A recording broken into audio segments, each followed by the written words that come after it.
today I wanted to talk with you guys about facts versus feelings and why it's important to be able to make a distinction between the two, especially as you find yourself involved in difficult situations or moments that are just really stressing you out.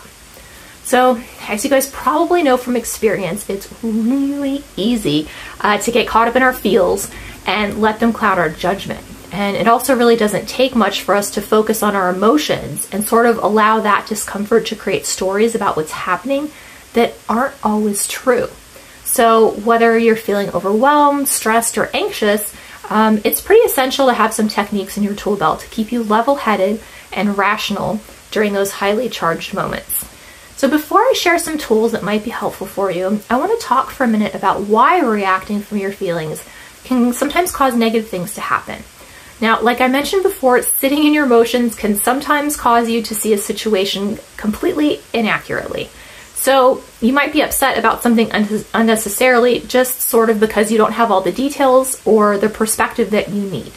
So let's talk about the first thing that can be problematic in this area. So if you're reacting from an emotional state, this can cause people to not take you seriously, because how many times have we seen someone just really deep in their emotions, trying to make a point or argue their case, and we just dismiss them for being irrational and sort of like out of control a little bit, right? So good arguments and strong points are more likely to be heard when they're being presented with a calm and factual demeanor. I usually tell people that kind of struggle with this sort of situation to pretend that you're a lawyer, right? Feelings won't win you the case, but facts and hard evidence will. So if you can present things in a neutral tone, other people will be forced to look at what you're saying instead of what your emotions are doing. So another challenging issue that comes from reacting from your feelings is the inability to sometimes pick the correct words. So in the heat of the moment, you might be so upset that you can't get the right words out. Or worse yet, you're so mad that everything comes out like all jumbled up and like incoherent sentences, which leads to you being misunderstood. And this makes the situation even worse because I think the thing that we want most in these situations is to just really be heard and validated for the experience that we're having.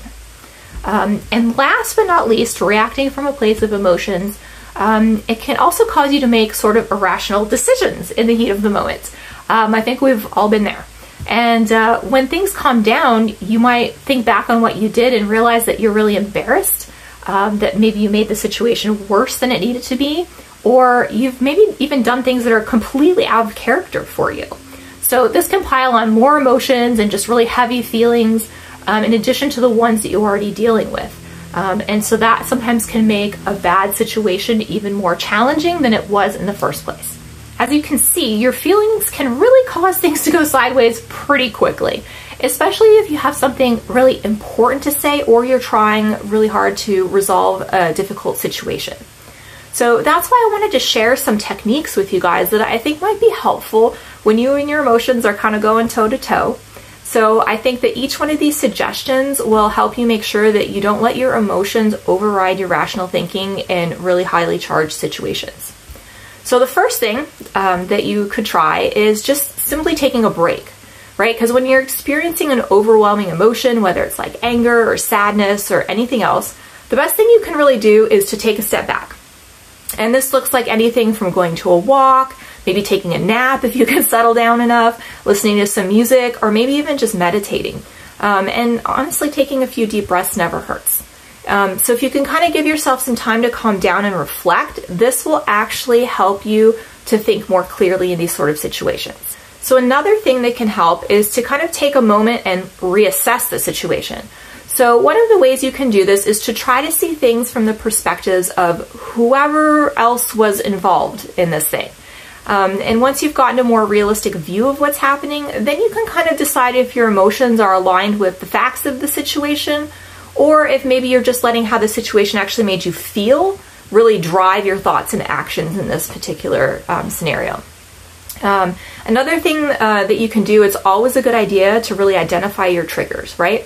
We all have things that activate old wounds or repeating patterns that we experience. So really knowing what triggers your emotions can help you identify when you're getting worked up and why.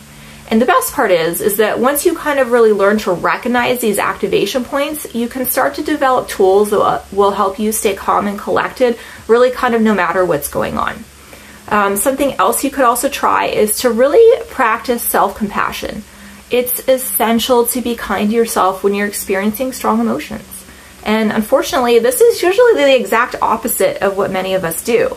So if you find yourself in a situation where you're feeling really like emotionally charged, just remind yourself that it's okay to feel that way. And then maybe offer yourself some kind words or some words of encouragement. Maybe something that like you would say to a friend in this particular situation is something that you could tell yourself.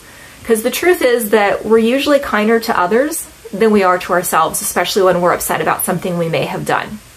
So trying to look at things from someone else's perspective can really give you the opportunity to see things from a different mindset.